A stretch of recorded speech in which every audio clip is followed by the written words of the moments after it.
देश में राष्ट्रीय जनतांत्रिक गठबंधन अर्थात एनडीए ने सर्वसम्मति से लगातार तीसरी बार प्रधानमंत्री नरेंद्र मोदी के नेतृत्व में सरकार बनाने का फैसला किया है। लोकसभा चुनाव में सत्तारूढ़ एनडीए अगाड़ी को बहुमत मिलने के एक दिन बाद प्रधानमंत्री आवास पर एनडीए के घटक दलों के वरिष्ठ नेताओं की बैठक हुई। इस बैठक में सर्वसम्मति से नरेंद्र मोदी को संसदीय दल का नेता चुना गया है। इस गठबंधन का सहयोगी पक्ष होने वाले महाराष्ट्र के शिवसेना शिंदे गुट को 3 मंत्री पद मिलने की संभावना बनी हुई है। पश्चिम महाराष्ट्र से श्री धैर्यशील माने एकमात्र शिवसेना के सांसद बनने के कारण उनके गले में मंत्री पद की माला पड़ सकती है। देश की 18वीं लोकसभा चुनाव के नतीजों की घोषणा के बाद अब केंद्र में सरकार बनाने की गतिविधियां तेज हुई है।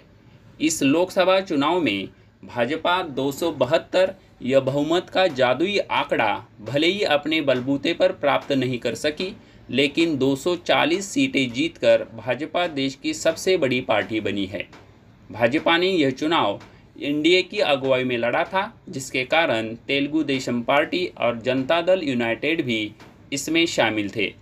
चंद्रबाबू नायडू के नेतृत्व वाली तेलुगु देशम पार्टी को 16 सीटें, जबकि नीतीश कुमार के नेतृत्व वाली जनता दल यूनाइटेड को 12 सीटें मिली है।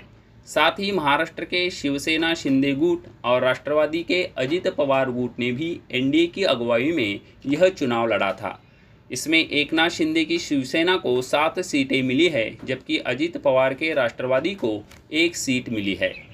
मंत्री पदों का बंटवारा करते हुए अब भाजपा को सहयोगी पार्टियों को भी अवसर देना पड़ेगा। एनडीए गठबंधन में शामिल सभी नेताओं के साथ उनको दिए जाने वाले केंद्रीय मंत्री पद और मंत्रालय पर फिलहाल चर्चाएं हो रही है। केंद्रीय गृह मंत्री अमित शाह और भाजपा अध्यक्ष जेपी नड्डा एनडीए के घटक दलों के नेताओं से इस बारे में लगातार बातचीत कर रहे हैं। महाराष्ट्र के एकनाथ शिंदे गुट की शिवसेना को भी 7 सीटें मिलने के कारण उन्हें भी मंत्री पद देने होंगे, जिससे शिवसेना को 3 मंत्री पद मिलने की संभावना बनी हुई है। इसमें 1 कैबिनेट मंत्री और 2 राज्य मंत्री पद हो सकते हैं। शिवसेना में पश्चिम महाराष्ट्र से श्री धैर्यशील माने एकमात्र सांसद के रूप में चुनकर आए हैं।